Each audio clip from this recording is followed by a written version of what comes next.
All I guess it was right. just us tonight, huh? Yeah, there should be more people here, but I mean, they usually trickle in like a little bit later on. But anyways, people, welcome to the show. It is Wednesday, 9:07 p.m. Central Time on the dot. February the 26th, 2025, and it is another episode of The Experience. I am Drew, and with me here, as always, Justin from Spinebuster Tees and spinebustertees.com. all right, so we have a interesting show tonight. Actually, can't wait. I actually am anticipating talking about some of the things on tonight's show. But first and foremost, how are you, Justin? I'm good, man. I can't complain. How are you? I'm pretty good. I'm a little tired. We went out to eat earlier. Went to Golden Corral and ate a lot of food. Hey, you love your buffets, from what I'm noticing. What was that? I say you love your buffets from what I'm noticing. I mean, you can't go wrong with a buffet. It's good to have a buffet every now and then. Sometimes you can. Yeah, I mean, it's good to go to a buffet every now and then. But yeah, the Golden Corral we went to, it was good. I'll be honest, it wasn't that good today. I mean, some of the food was okay. I think I filled up a little bit too quick, but now I got a big ass jug of water to kind of balance that out. And then went to Alien Worlds and looked around, bought some things. And other than that, I can't tell you last time I've been to Alien Worlds. So, I mean, as you know, like the Alamo Draft House that used to be on West Lakes is now Santikos. And Right. that used to have an Alien Worlds inside of it. So whenever they turned to Santikos, they just moved Alien Worlds to another section in that shopping area. So Alien Worlds has its own store. So we just went in and just looked around. But they had the first edition of Daredevil, who came out in like a Spider-Man comic, and obviously it's not like the first edition, like the first print. So that'd be like, thousands of dollars. It was just like, I guess, like a refurbished or remastered edition or whatever you want to call it. Edition. It was like $9 because the show's coming out next week, so looking forward to that. But They made a Daredevil a TV show. you don't remember the Netflix show? They had a I don't Netflix. They had a Netflix show that came out a decade ago, bro. It was great. don't care. Yeah. But I mean, that's cool though. I mean, people are into it. Yeah, it came back, and then they brought it back, and yeah, the new season's coming out. With the same cast, or is it different? I mean, not Ben Affleck. That's not that Daredevil. It's No. I'm talking about the TV show, the one you're talking about a decade ago. I'm talking about is it the same cast? Yeah, they brought back the original cast. Well, that's good then. Because he came in that Daredevil came in on No Way Home, the Spider-Man No Way Home movie, and they bring back the actor who plays Kingpin. They're bringing in the Punisher, so yeah, they're going more towards the darker, more violent route, and not the family-friendly, kiddie, PG route. They're being more hard R now, which is cool. But anyways, being more what? Hard R. I mean, if you have the Punisher, you're gonna be you can't be PG, bro. Okay, all right. Same thing with Daredevil. Daredevil has to be edgy and violent. So, anywho, that's come out next week. I'm looking forward to it. But what I'm looking forward to is a show, like I mentioned earlier. So, let's delve into the shows like we usually do. So let me pull up SmackDown, if that's going to be there. Alright, yes it is. So SmackDown was last Friday. Where was SmackDown? You remember where SmackDown was last Friday? New Orleans, there you go. I'm sorry, New Orleans. It was advertised that The Rock was going to appear on SmackDown. I believe it was the day before, so Thursday. Yeah, the evening before, yeah. And of course, there's speculation. What's he gonna do? Is he gonna disrupt the? Is he gonna do what he did last year? He put up a teaser showing the Rolex that I believe Cody gave him at WrestleMania last year. Pretty much, signaling, I'm coming in and shit's gonna happen. And so The Rock came out and addressed the crowd, and it's kind of weird because he kept shifting back and forth, and he was talking like a babyface, and then he was talking like a heel.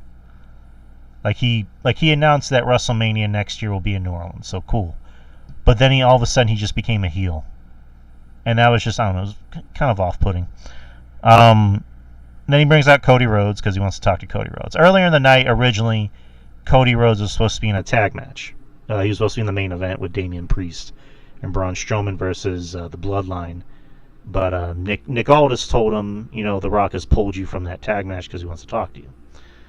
So he talks to Cody, and this is like in the middle of the show. It didn't close the show, which I thought was, that was a better idea, because if it's The Rock, The Rock's going to want to go overtime. So they decided to have it in the middle of the show. So he talks to Cody. He tells Cody, you've been doing a great job. I'm proud of you. Last year we were enemies. Now I consider you a friend. We drank vodka the last time we hung out. Now I don't just want you to be their champion. I want you to be my champion. I have, you have 500 million followers or 500,000 followers on Instagram. I have over 1 million. I'm close to 1 billion. I can get you to places that you've never been, that you've always dreamed of. All you gotta do is just say yes and be my champion. And he points to Cody and says, I want that. Cody thinks it's his title, and he says, no, I don't want your title. I want your soul. And then says, if you can't answer me now, that's fine, but answer me at Elimination Chamber. So Cody looked very bewildered and confused, which I think that was the selling point of it. Was Cody was conflicted on what he should or shouldn't do. But yeah, it's one of those. The promo I got, I understood what he was going for, and it really does. Obviously makes WrestleMania that much more interesting. I don't think The Rock is gonna wrestle at Mania. I honestly don't. He'll be involved. He'll be looming over Mania in any capacity. As I stated before, I was like, I thought The Rock could have possibly been wrestling. Obviously, I kind of made a prediction, maybe he'd be in a Royal Rumble, but I knew for a fact that The Rock was going to be involved in WrestleMania in some fashion. There's no way you're going to have a Vegas WrestleMania and not have The Rock involved in. It seems like they're starting the process for that. Right. And also, not for nothing, you look at his schedule outside of wrestling. He has the live-action Moana movie coming out. He's doing that MMA film for A24, and he just got cast in a Scorsese film where he's going to be the lead. So, I don't think he's going to have time to wrestle, but he's going to have time to be involved. So, again, the promo, I thought, was a little bit too methodical than it needed to be. But I got the point. I got where The Rock was coming from. It sets up Mania and makes it much more interesting. Regardless on who's Cody facing, whether it's going to be CM Punk or John Cena. But yeah, it does make WrestleMania much more interesting. But overall, what do you think of the promo? It was, looking back at it, it was very confusing, but look, I'm going to tell you this, we're going to remember this. Right. 5-10 years down the line, especially if this storyline pays off, we're gonna remember this opening promo to start this story. So whether it's good or bad, it's memorable. That's number one. Number two, him saying that, hey, I want to take your soul. I want to take your soul. Kind of like, like Undertaker. That was the first thing I thought about. The first thing Undertaker, that day I thought about Shang Tsung. Everyone's mooning Shang Tsung on yeah, I was gonna say that, right. But everyone was meeting Shang Tsung on X. But anyway, despite all that, I thought it was confusing a little bit, but at the end of the day, it got its point across to me, and to me, this is the star of WrestleMania season. Everyone was like, hey, when's WrestleMania season? That's what I was asking. They're like, you need to start kicking it together, kind of like Tony Stark's WrestleMania. And this is what they're starting to do here. Unpredictable, right? We don't know where this is going from here. We can go through, speculation and where this is going to go and all that, but as of right now, I think this is a good start off to this story. Where do you think this is going? Where do I think this is going? I think whoever wins that elimination chamber, it definitely does set up the outcome of the main event of WrestleMania Night 2. Um, whether it's because I don't think it's going to be Cody that turns heel because I think that'd be too predictable. I mean, it definitely would be more interesting because people are starting to kind of poo-poo over Cody. You're starting to kind of see the cracks in his character. Not by design. I mean, kind of by design, but not like oh fuck Cody, go away, Heat, blah blah blah. It's more just like Cody. It looks like his mental well-being is cracked because he's having all these losses. He's having these people turn on him that he thought was his friend. Kevin Owens turned on him. Randy Orton got hurt. CM Punk is kind of his friend. So I don't know where it goes. Like with CM Punk, not. Well, before we dive into names and stuff like that, want to ask you a question with this. The way that The Rock was explained is because this is a very, very important part, and I'm surprised you forgot to bring it up or didn't really bring it up, but The Rock was mentioning to Cody about like, hey, we became good friends, which you did mention, but in reference to that though, now he wants to, quote unquote, take his soul. What do you think about like the lead up to that promo? Like, did you foresee something like this coming as far as on the Rock side of things, where that, he was buddy with Cody at the first Raw on Netflix, and now he wants to take his soul, quote unquote. Like, well, what do you think about like the whole dynamic of that? As far as like the lead up goes, everyone, of course, the internet being the internet, they had their speculation of like The Rock's going to insert himself into the main event. I mean, technically that kind of happened, but not the way people thought it did. I just, I guess all in all, I figured it was going to be to announce that Mania was going to be in New Orleans, which he did. And yeah, but you're not going to bring The Rock back just for that. Like, you're not going to have him just come out there and be like, hey, No, I know. I know. I figured it was going to be something big involving Cody, because they had that really awkward promo the night after Mania. Even the crowd was chanting, "This is awkward." But again, this just makes WrestleMania interesting. Again, the promo, I got what he was going for. I just thought he took too long to get to the point. And it was just kind of confusing, but it really does set up, Mania in a big way. And, it sets up Cody in a big way, regardless of if he's going to be the guy that sells his soul and becomes the corporate champion, or if somebody else, say a CM Punk, becomes the corporate champion. Well, I'm going to dive deeper into this here. Go for it. Because you have to dive deeper into this. So The Rock, right? Mm-hmm. He told Cody the night after WrestleMania, "Don't break my heart." Yes. Right? Don't break my heart. Whoever that is, right? I'm thinking that "Don't break my heart" is like, hey, Roman lost the title to you. You know what I mean? I want you to carry this company on your shoulders as the guy. Don't break my heart, right? Mm-hmm. And Cody in, not kayfabe and shoot, has been carrying the company on his back as the guy. That's number one. Number two, remember when The Rock came out after Bad Blood, or at the end of Bad Blood? Mm-hmm. He did the 1, the 2, the 3, and the throat slash, right? Yeah. And he ended up cutting a promo saying that he was like going backstage and he saw Dusty Rhodes on one of the production trucks, and he's all like, "I love you, but I hate your son." But The Rock mentioned that they became friends. So did they become friends sometime after WrestleMania? Or did they become friends sometime after Bad Blood, right? Which I think is a little bit far-fetched, right? Because when was Bad Blood? In October? Yeah. October through February, or late February. So was that 4 months? Maybe you could develop a friendship in that time, right?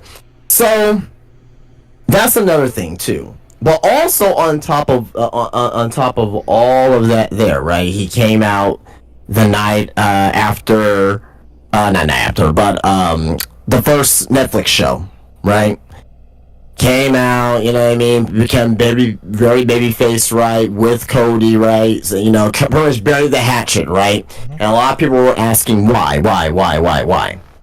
Then he came out the next night on NXT and stated that, hey, shut up, The Rock is taking you on a ride. Was this long term? Because me looking back on it, I'm thinking that this was possibly long term. Right. That they kind of didn't really tell anybody about it. They just kind of kept this under wraps because no one knows, about this storyline other than possibly 3 people: Triple H, The Rock, maybe fucking R.E. Emanuel, right? And fucking Nick Khan. That's 4 people, right? So, do you think that this story line was already pre-planned, or when did you think the story started to get planned out? To be honest, maybe sometime after Mania. Because when The Rock became part of the board, you can tell that he definitely had some plans, especially after last year's supposed Mania main event was kibosh because the fans rejected it. They didn't want it. They wanted Cody in the spot. So I'm pretty sure The Rock has had his hands all over this, and I wouldn't be surprised if Cody maybe has some knowledge of it. But like you said, The Rock, Triple H, Arya Manuel probably really honestly Nick Khan, there you go, honestly probably know what the actual main event of night 2 is going to be.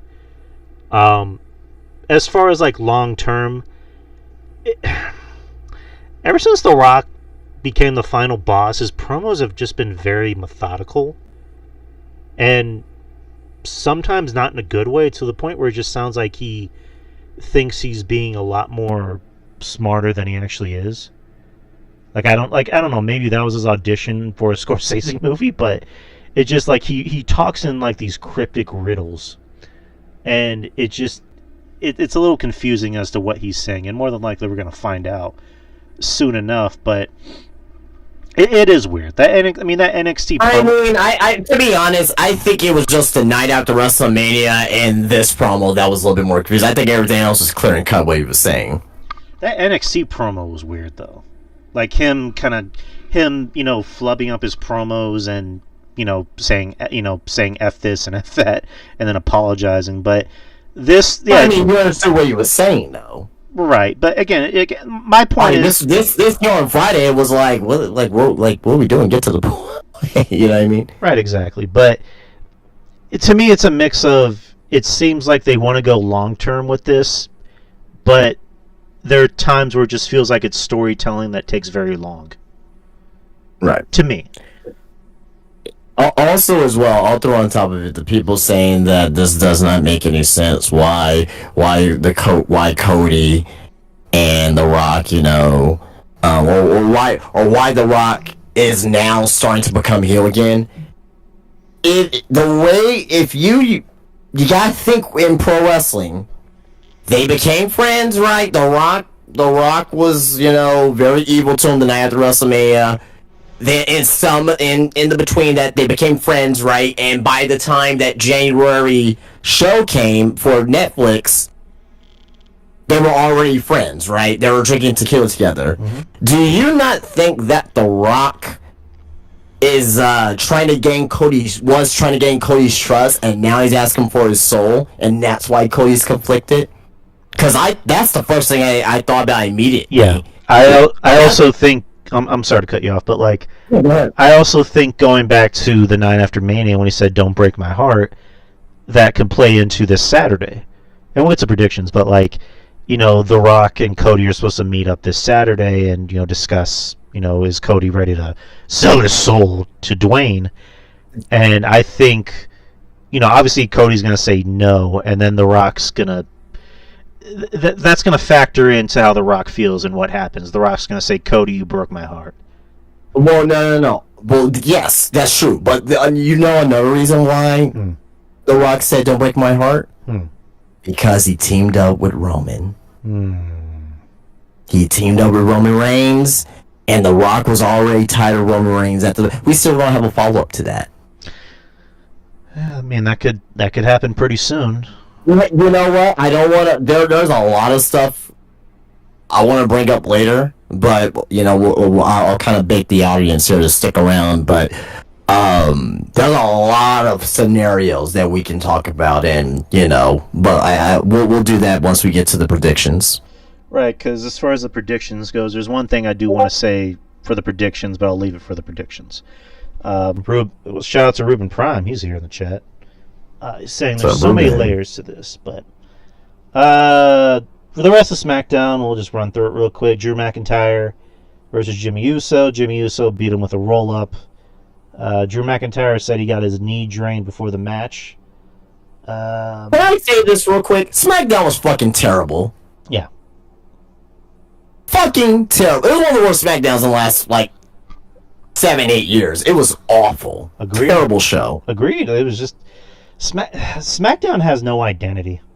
It really does. It lacks identity. Like Raw. I'm gonna say this too as well. You're gonna disagree with me, but I mean, at the end of the day, it's like comparing shit to shit. But I think Dynamite right now is better than SmackDown. Oh boy. And that's not by Dynamite's a great show. Not saying that by a long shot, but I'm saying that comparing shows right now, I think SmackDown is the worst show right now. Between all 5 major shows right now, between AEW and WWE, I think SmackDown's in last place. I think Impact is a better show than SmackDown. Yeah, of course. Well, yeah, Impact you could probably make a case for top 3. I mean, if we're talking about best wrestling shows currently, right now, this is just me. NXT, and I think Raw and Impact are tied for second place. You think that's fair? Oh well, yeah, I said top 3. Yeah. Okay. But yeah, SmackDown is just it's unwatchable. There are times the 3 hours is fucking shit, man. It is shite, mate. Like you would say, shite. June is when it's supposed to go back to 2, and it's just oh boy, it seems like a chore to watch it because again, Raw has an identity. Raw goes with the flow, and it ends at 2.5 hours. NXT has its own identity, and it's such an enjoyable show. SmackDown is just it's either Cody or what's going on with the bloodline, and that's it. So it's a rough show to watch. But somehow you're making Tiffany Stratton you make Tiffany Stratton champion, and now she's became less interesting in the process. How the fuck does that happen? I don't know how you do that. I really don't know how you do that. A lot of the build up to a lot of the matches to Mania is just I'm pretty sure they're going to be good matches, but the build-up has kind of been questionable.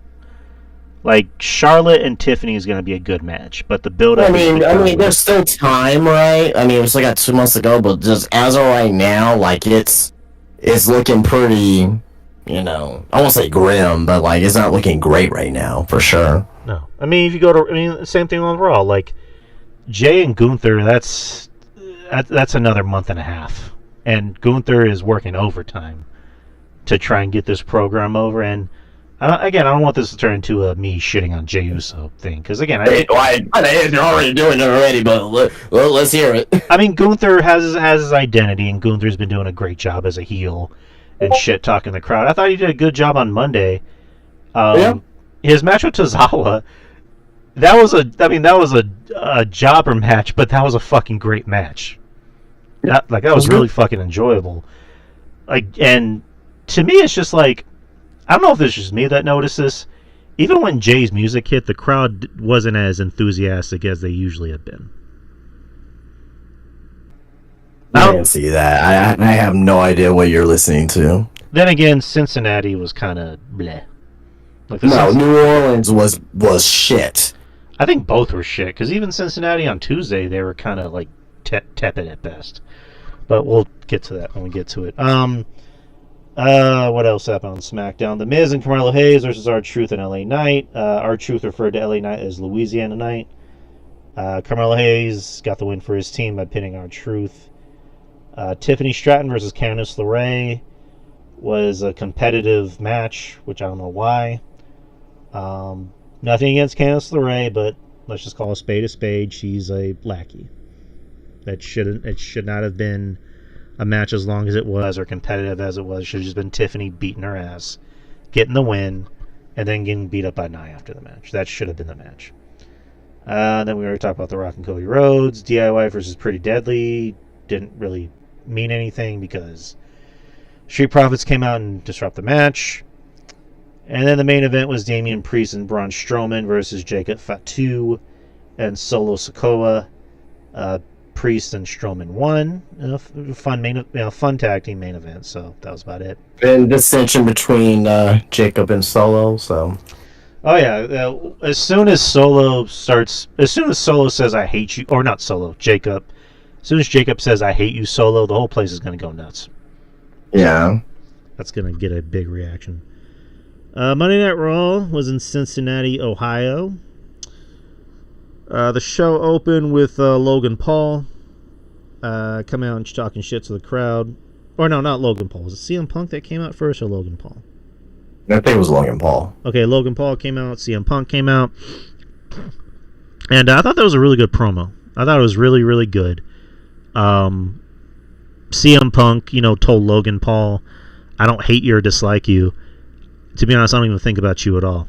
Like, you're a nobody to me. And pretty soon you're going to be history. You're nobody. Like, you have talent to be one of the greatest of all time, but eventually you're just going to be a thing of the past. And then, Logan Paul slaps him and walks away. So, again, good promo. Logan, I thought, held his own against Punk. So I thought that was pretty impressive. Again, definitely makes Elimination Chamber more interesting. What do you think Logan Paul's WrestleMania plans are? Not CM Punk, as the internet suggesting. Yeah, I saw that. I'm like, that's not happening. Maybe I'm seeing, as I mentioned last week, a multi-man match for the Intercontinental Championship. I think he possibly may be involved in it. I can't really see him. I don't really see a path for him to be in a one-on-one match. Cena? No. Why not? No. I'm gonna tell you why later. Okay. Yeah, multi-man match probably sounds interesting. I would probably pick Cena. That's just me. But once I tell you what happens later on, and I map everything out, you're not gonna worry about that. Okay. Trust me. All right. Cool with me. Penta versus Pete Dunne versus Ludwig Kaiser in a triple threat match for some reason. Fun match. Penta lost. All three of them are involved with. This is why I'm thinking it's gonna be a multi-man. All three of them are involved, part of the Intercontinental Division in a way. Ludwig has matches against Braun Breaker in the past, right? So is Pete Dunne.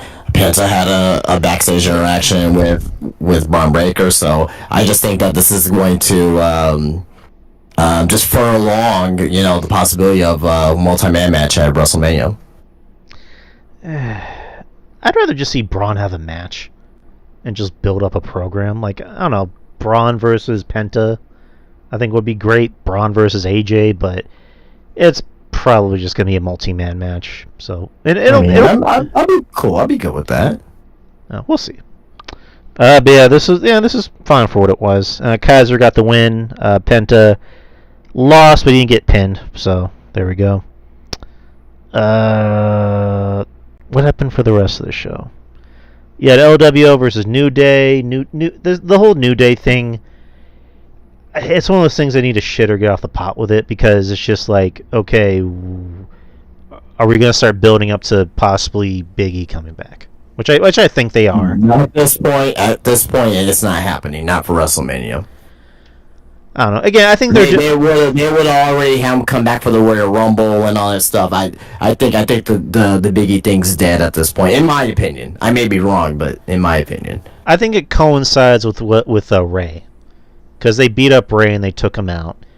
Like Ray could come back and be like, I want to match with you guys at WrestleMania, and I found my tag team partner, and it's Big E. So I'm gonna tell you a more likely scenario. And it's not one of my news stories right now, but WWE creative sources are optimistic that the Hardy Boys will have a main roster program sometime this spring/summer. That's at WrestleVotes. Who would you do, the Hardys versus New Day at Mania? I mean, I wouldn't mind that.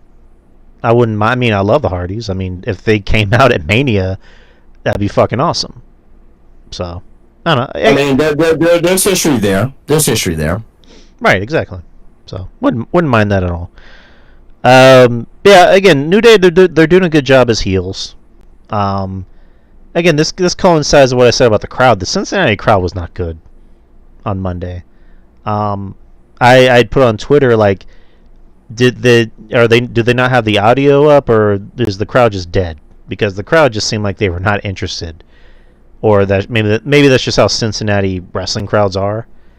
But I don't know. I mean, they're kind of even like that on a Tuesday. Like, Tuesday was a great show, and even when the Hardys came out, they just seemed very like they were trying to get themselves more hyped up than they actually were. And it's like, what the fuck is wrong with this crowd? Like, seriously. Anyone that's from Cincinnati, like, can y'all tell me, are you guys really like that, like, sitting on your hands when it comes to like wrestling shows or just live events in general? But that's just me. But yeah, they beat the LWO. Akira Tozawa versus Gunther. So here's how it happened. So Gunther entered the arena, as they usually do, with the beginning of the Raw. They'll show people coming into the arena, and they show Gunther passing in the hallway, and he sees American Alpha doing TikTok videos. Gunther comes out and makes an open challenge. He tells Jay, I was annoyed when you picked me as your WrestleMania opponent, so I decided to pick my own opponent for tonight, and it's Tozawa. He tells Tozawa, when I came into the arena earlier, you and your friends were making TikTok videos. I thought that was annoying.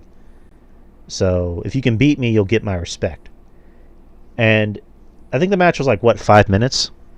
Yeah, it was pretty short, yeah.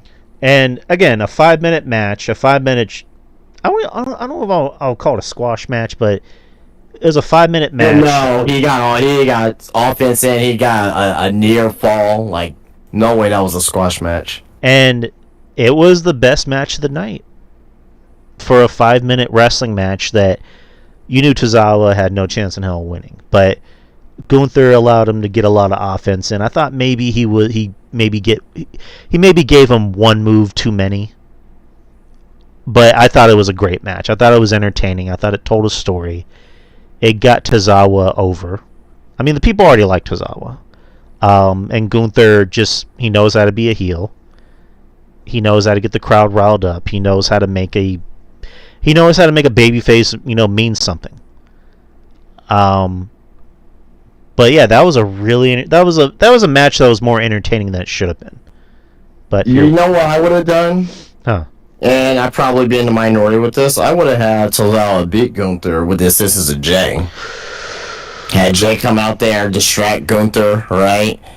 And because so far in this feud, right, it's really been like Gunther getting the upper hand on Jay. And I think to kind of give Jay some heat back a little bit, I would have had Tozawa get a roll up, like a fluky win, right? Obviously. And, it's not going to hurt Gunther whatsoever, right? But I just think that will be like a good, it'll be a good story point once the match happens. Because did you hear that crowd, hear that crowd when Tozawa almost won? That was one of the rounds that they were of that night when Tozawa almost won. The near fall there. Can you imagine what's going to happen at WrestleMania when Jay gets that near fall, or even once he beats Gunther? Fucking Las Vegas is gonna go fucking insane. They're gonna blow the roof off that place. Yeah, Yeet Mania. It's gonna be a night one main event. After which Otis came out and helped Tozawa, And then, it's funny because Gunther kind of did the whole, whoa, man, easy. And then he backed off. And then he came back in the ring and choked out Otis. Otis. Which I think, I don't know if they announced it already. I think they're having a match next week. I don't know if that was announced. But Jay came out and assisted the faces, and Gunther left, and that was it. You get to the back, and Jay goes to the doctor, I guess, to the doctor's office, and checks on American Alpha. Tells Cesaro, "I'm proud of you. You're good." And A-Town Down Under, starts talking shit to Jay, and then Jay kicks Grayson Waller in the face, and that was it. All right, Women's Intercontinental Champion Lyra Valkyria versus Dakota Kai, rematch from the finals from a month and a half ago. This is a good match. Yeah. Very good match. Love Lyra here. Man, the crowd got into this match too as well. They did. Problem with Lyra is, she's the babyface. I think she needs a good heel to work with because, she's the stomp and clap babyface. And you need that heel, that woman heel that's just going to, make her sympathetic to the audience to the point where they're going to be chanting, "Let's go, Lyra. Stomp, stomp, clap, clap, clap." So, I don't know if... What the hell's her name? American Maid chick. What's her name? Ivy Nile. I don't know if Ivy Nile can be that for her, but I'm interested. I do like Ivy. I like Lyra, so we'll see. But yeah, Lyra won. Ivy came out and beat up Dakota. But yeah, that's pretty much it. The match was good. The crowd liked it. What do you have any thoughts on the match? It was a hard-hitting women's match. Both ladies were getting cheered. You got "This is awesome" chant and "Holy shit" chant during the match. Lyra was selling her ass off, especially off that suplex. She kind of went then pace and she's kind of holding her neck and doing that. So I thought it was a very, very good women's match. Very good women's match. Shows what happens when you try to when you actually let some of your wrestlers who are not really over, when you actually let them go out there and do what they need to do. So I enjoyed it. Exactly. Next, you get a Judgment Day skit in the back where Finn and Dom are still at odds. Finn's telling Dom, you need to do your job. Blah, blah, blah. Dom suggesting you need a new member. Finn's like, no new members. So go out there and do your job. Again, the funny... You mentioned new members, huh? Yeah, obviously there's going to be a new member. I don't know who that could be, though. But afterwards, funny bit with... Maybe Malachi Black. I think he's going to SmackDown, right?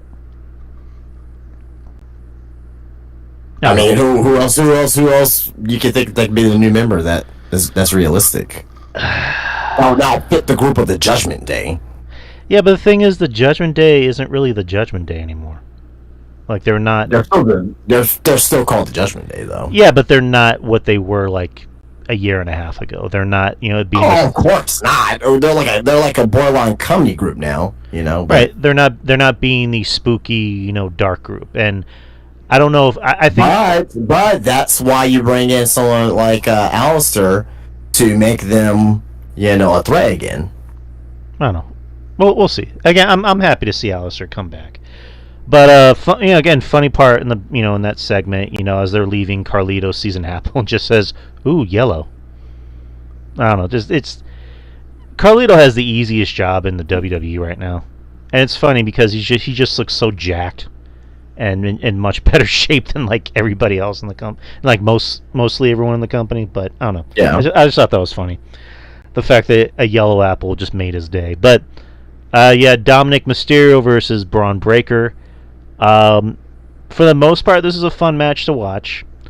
Dom's a great heel. Braun, I don't know. I can't tell if Braun's a tweener, because 1 minute he's a heel and then 1 minute he's a face, or if that he's just naturally a Steiner, or Steiner's just naturally aggressive. The answer is probably yes. But the match ends in DQ when the Judgment Day get involved. and it looks like they're setting up Braun versus Finn, which didn't really see that coming, but right. And then the rest of the show, they kind of set up something with Logan Paul and AJ, so we'll see. Cody Rhodes came out to respond to what happened on Friday.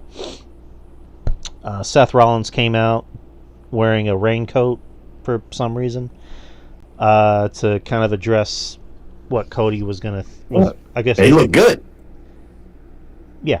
To kind of like gauge his thoughts on what was going to happen, saying that you better not be thinking about selling your soul to The Rock, because last year I was with you every step of the way. I was your shield, quote unquote. And then Cody kind of throws it right back in his face like, hey, you remember when you disbanded the Shield and you turned your back on them and you sold out and you became the authorities' lackey? Remember all that shit? So, Cody with a little vitriol. And, Seth saying, I want that Cody Rhodes. I want the Cody Rhodes that beat me at WrestleMania. I want that Cody Rhodes. I want the Cody Rhodes that wrestled me at Hell in a Cell with a torn pec. Like, I want that Cody Rhodes. So, again, it was a good promo. It was a nice little promo to bring up some past history. It's good that they're making this Elimination Chamber a little less predictable, even though Seth is more than likely not going to win. But I'll save my predictions for what I think is going to happen a little later. But Seth is more than likely not going to win. But I like how they're kind of giving everybody their own thing to go at Cody for. So, cause I know Drew did one not too long ago. He even like put out a video talking about John Cena, which I thought was interesting. But that was a fine promo. Do you have any thoughts on that one? Great promo from Seth and Cody. Personal, right? You know what I mean? Just like with Sami Zayn and Kevin Owens. I know we're about to talk about that soon here, but these are the type of promos you need for Mania season. Right. And starting to get to that point. So I'm really enjoying that. Really enjoyed the promo. I have a little bit of the promo. He said, I'm not here to judge you, but maybe I'm out here to protect you from making the same mistakes I made all those years ago. I've been filled with hate lately, some in the right direction to guys like Roman and CM Punk. I don't want to hate you. Don't make me hate you, Cody Rhodes. And then he ended it with, I'm not coming for your soul, but I'm coming for your title. Right.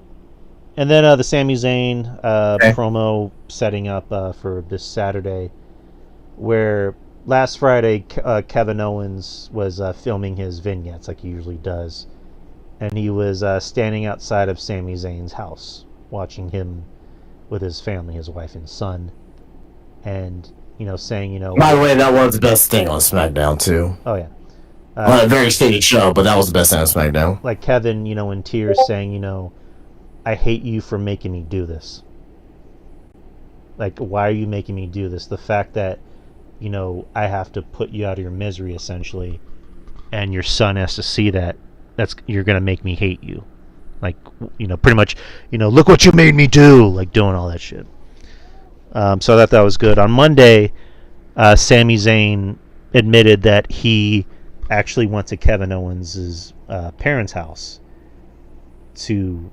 I don't know if he said his parents' house or just like his house, but he said like he ended up seeing Kevin's mom, and his mom, as we know, she had some health problems not too long ago, and she's fine now.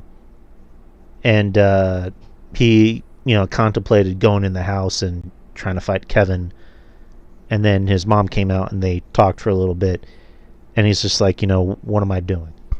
Well, why am I here? I did the same thing Kevin was going to do, or did the same thing that Kevin was about to do. So, Kevin he's pushed me too far.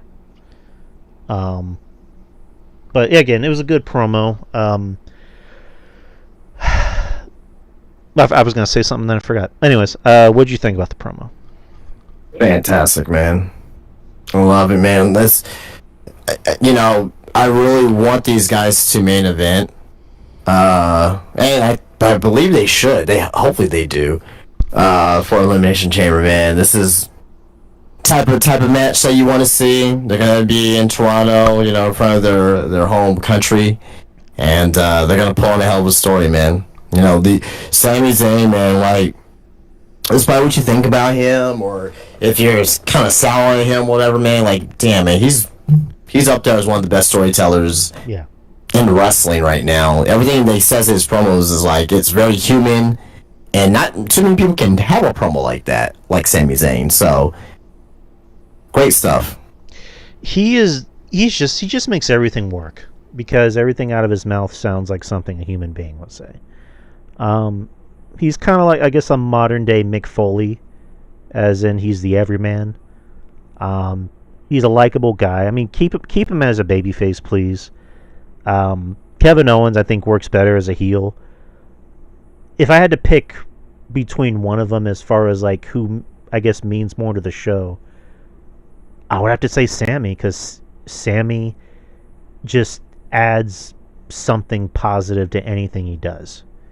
Like after WrestleMania, he was the Intercontinental Champion. He was having great matches with Chad Gable, and that turned into a great storyline. He had really good matches with Braun Breaker, and then he was in the program with the Bloodline and War Games, and now he's in the storyline with Kevin Owens. And WrestleMania, I guess they're gonna have him work Cross, which I wouldn't mind.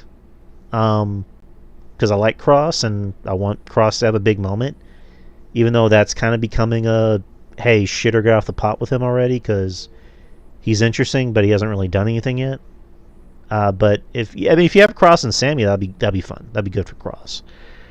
I'm looking forward to this weekend. I'm interested to see how that match turns out. And then you had the main event, which was for the women's tag team championships. You had Bianca Belair and Naomi versus Liv Morgan and Raquel Rodriguez. I thought this was a fantastic main event.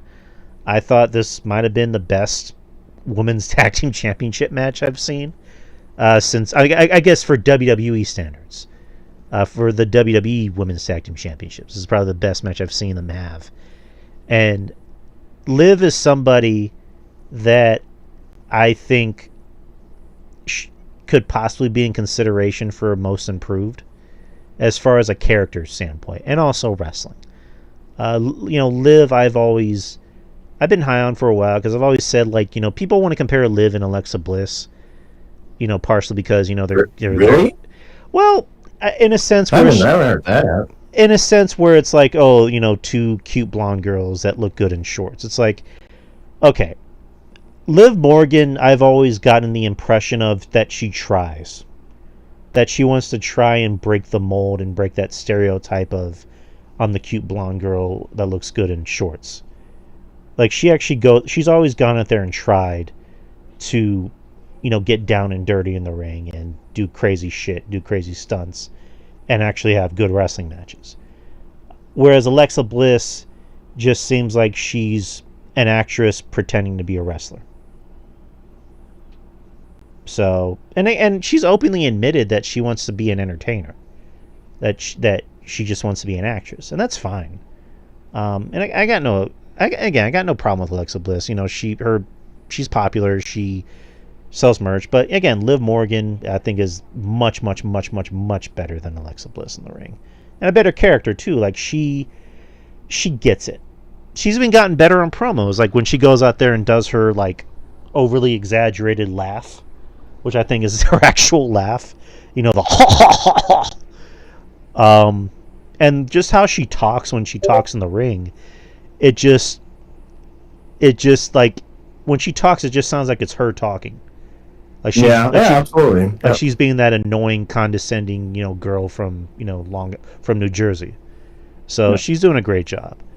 Yeah. I think both have their positives for sure. On both women. So like them both, like what they both do, what they both bring to the table. So yeah. But the match was very, very good. I don't want to sound like an ass. I was surprised on how much I liked the match, because there was a point when I was where I was getting into it. Near fall here, near fall there. I'm like, come on. And I was going for Alexa and Raquel, because I want Bianca to get out of this tag team shit. I want Bianca could go back into being the main eventer that I know she is, and that possibly sets up, Elimination Chamber this Saturday. So I thought it was a really good tag team match. I thought it had a good ending, made sense for Judgment Day, or they didn't call him Judgment Day; they just called him Liv Morgan and Raquel. But that was a very good tag team match, very good way to end the show. And Liv Morgan is a 3-time women's tag team champion. So congratulations to her. But what'd you think about the match? That was a very good main event. You had, all 4 women work their asses off, Naomi was doing some great stuff. Obviously, Bianca, she's fantastic. Raquel, there's been talks and conversations about her not, hasn't shown any growth or anything, but not to say that she shows tremendous growth, but she did very well in the match too as well. And Liv Morgan, she's great. She's fucking fantastic at what she does. So, kind of surprised that the titles were changed hands here a little bit, but and there was no follow-up to Naomi and Bianca's storyline with Jade. Thought that was gonna sometime come down. Maybe most likely probably get down on Sunday or Saturday, whatever the fuck it is. But yeah, I thought it was a really good match. Really good match. All right, so that was Raw. We're gonna move on to NXT. NXT was live in Cincinnati. I believe the show was sold out. And the show opens with Stephanie Vacour, the women's North American champion, versus Carmen Petrovic. The following week, or last week, Carmen Petrovic won a triple threat match to determine the number 1 contender, and she came out and wrestled Stephanie Vacour, and I thought it was a good match. Not a great match, but a pretty good match. Stephanie, again, it goes without saying, Stephanie is just Stephanie. She outworks anyone she's in the ring with. That's not Julia. She is really goddamn good. She just looks like a star. She really does look like a star. She has the total package. Carmen, I think, is good. I think she still needs a little work. It's funny because the crowd started booing her and Shante whenever they were, I guess, using not necessarily heel tactics. I don't know why they were booing them, but they started booing them. And they were cheering anything that Stephanie did. But Stephanie does a 619, which I think is random. I don't think she should do that. But overall, she won. Afterwards, you had Julia that came out, and Julia challenged Stephanie to a title versus title match, which is going to happen at not Madison Square Garden, but the theater at Madison Square Garden on March 11th. Which is inside Madison Square Garden. Right. Well, because I brought it up to Jeff Littman, and he's like, Madison Square Garden. It's probably not going to be actual Madison Square Garden. It's not going to be the actual arena, but it's inside Madison Square Garden. It's like in the basement or some shit. Right. So, but it's still impressive for NXT. All right. Next is you had Moose versus Lexis King for the TNA X Division Championship match. Lexis King coming out to a Hero's Welcome in Cincinnati, and then Moose coming out. This was a really good match. A very, very good match. This is a match I was looking forward to. I wasn't expecting it to be as good as it was. Moose, I don't know, I was kind of thinking that there was going to be a clash in styles, because Moose being in TNA, he works a different style than compared to how people work a different style in WWE NXT. But I'm guessing Shawn Michaels just lets them go out there and work, and doesn't try to confine their styles into just the WWE style, because they went out there and they had a really goddamn good match.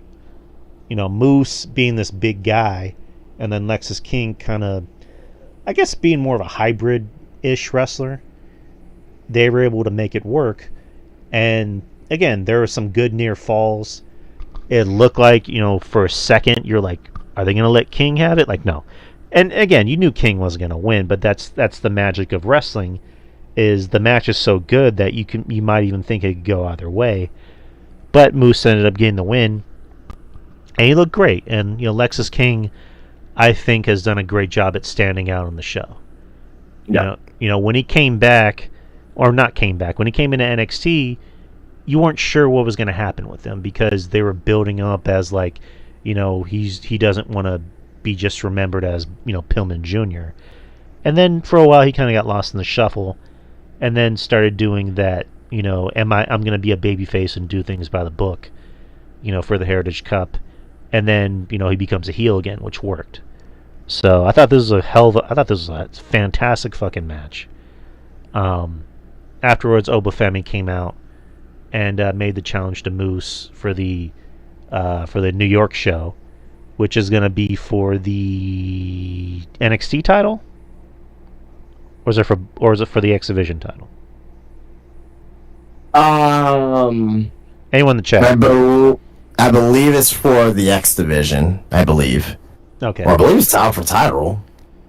Okay, I could have sworn I heard Ava say that it was just going to be for the world title. Anyone in the chat?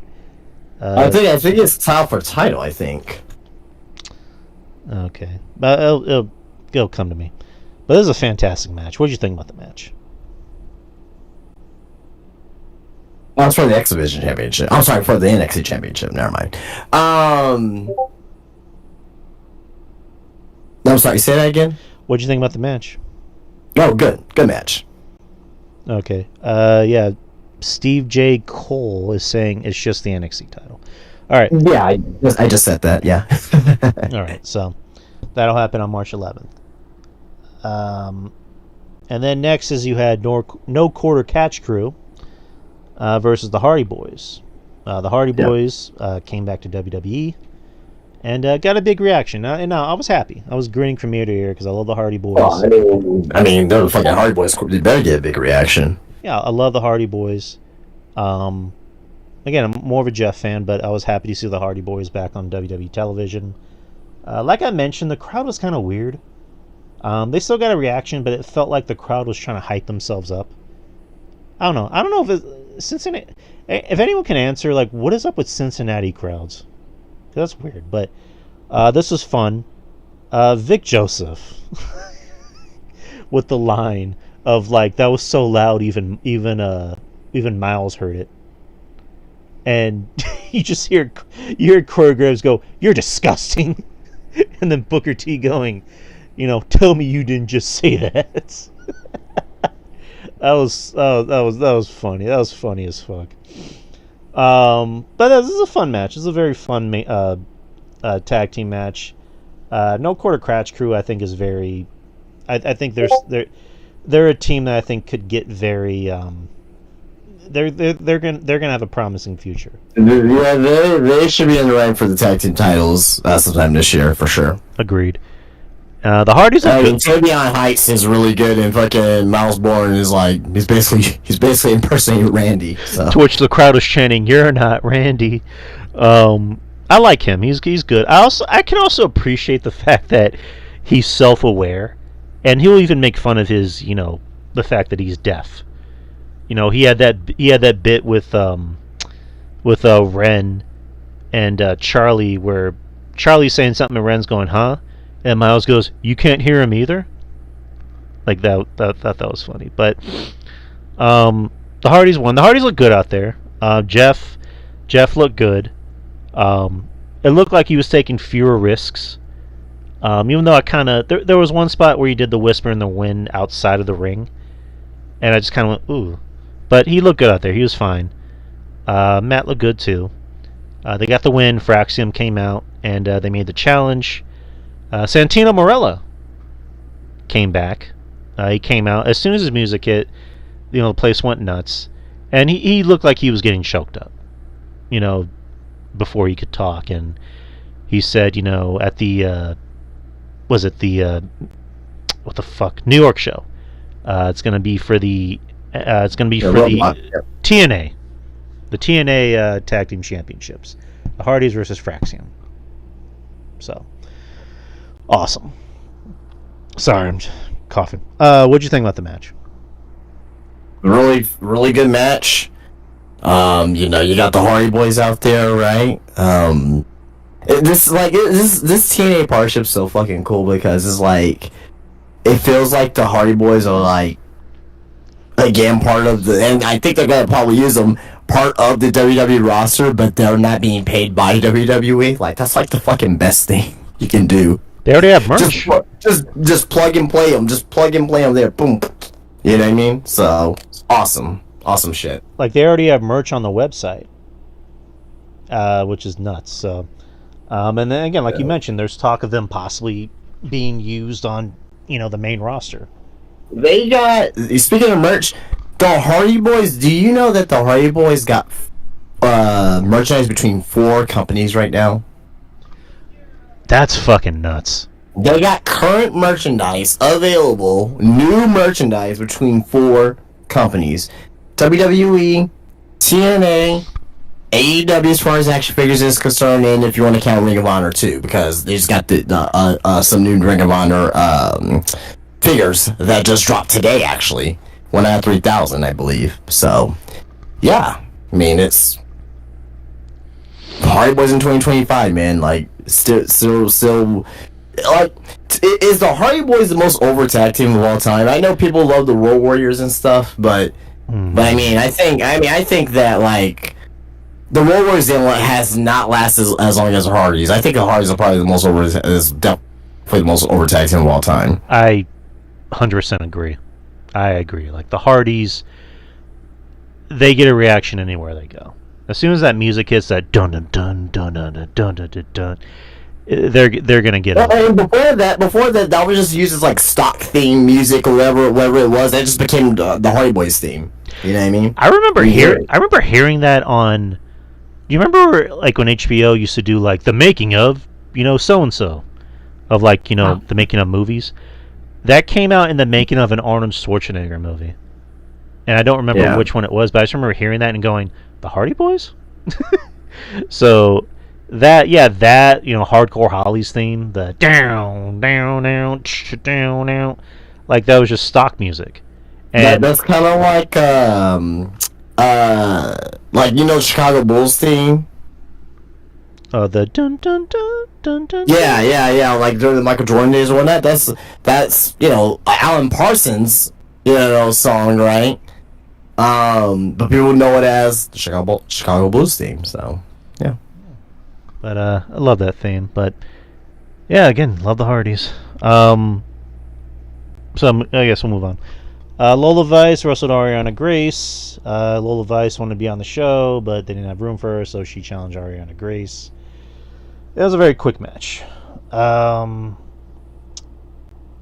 Let's see. Javon Evans approached Trick Williams. They had a little altercation. Ricky Saints approached Trick Williams and said, "Hey, I'm Ricky Saints." And Trick Williams says, "I know who you are," and gives him a fist bump and starts shaking his hand. And it's funny, Ricky's like, "Man, why is everybody so angry here?" That's just funny. All right. Good question. Huh. Well, I mean, I'll just say it. I think Trick Williams is going to be turning heel soon. Yeah, seems like it. Yeah. I mean, he's always angry. He's angry at everybody. He's even angry at baby faces. So, and I think he's going to work a program with Javon. And Javon's one of the over baby faces on the crowd, and people love Javon. And what's going to make Trick get booed is beating up Javon. So, there you go. Alright, main event. You had the debut of Ricky Saints, who comes out with new music, obviously. Or I guess WWE music, and kind of sounds similar to... It's a remix of this, kind of a remix of his AEW theme. That's what I was going to say. Like, it kind of sounds like his AEW theme. And, he gets a spotlight. He basically gets a superstar treatment, which as he should. So him and Javon Evans versus Ethan Page and Wes Lee. I thought it was a fun tag team match. Very much a cut and dry tag team match, but still fun. It got its point, and that's to get Ricky over. And the crowd was loving Ricky. They were chanting "Tony fumbled, Tony fumbled," which he did. And go ahead. No, I was like, yeah. Ricky got the win by pinning Wes Lee. And after the match, again, it's a big celebration. And And, he got a superstar spotlight. Afterwards, he got interviewed in the back by Sarah Schreiber. And very emotional. Very emotional, with his debut on NXT WWE.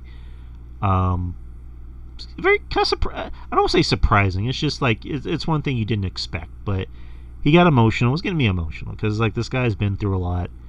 He's finally in a company that's gonna treat him like a big star, and good for Ricky. Good for Ricky. The name. I mean, it seems like the name change is sticking. We talked about it last week, and he's Ricky Saints. He has a fresh new start. And even on his gear, he had Saints. He had the Saints logo on his jacket. So good for Ricky Saints.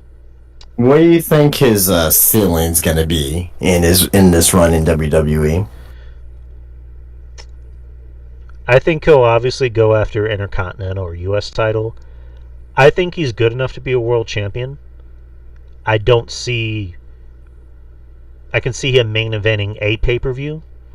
I don't think it's going to be WrestleMania or maybe SummerSlam since it's going to 2 nights. But I think he's good enough to be a world champion. He could win Money in the Bank and cash it in. What about you? Pretty much the same, yeah. WrestleMania, it depends, man, because you gotta think about what's his run, depending 7-8 years. 7-8 years from now, you're gonna have a lot of guys that are leaving. Roman, Cody, Seth. A lot of these top guys that are there now, they ain't gonna be around anymore, and guys like, Ricky and Braun, and I think Guterres probably should still be there. He'll be on his twilight years at that point, but you're gonna have those guys that's gonna be there. So maybe at that point MJF may be in WWE about that time as well. So it's Javon Neves will be up at the main roster obviously during that time as well. So to me, I think WrestleMania main event is not out of the question, to me. But do I think he's a perennial WrestleMania main eventer every year? No, but I think he can snag at least one main event for sure. One main event for sure. I think he has all the confidence in the world and obviously the talent to get there. I think he knows he can do it, and I think he can get there. So, but NXT was great. Great week. Possibly so far the best NXT show of the year. But what I forgot to ask you, what did you think about the main event? Excellent main event. All right, that was NXT. I watched 5 minutes of Dynamite. Didn't get a chance to watch the whole show, but did you have any thoughts on Dynamite, or you want to go to Elimination Chamber?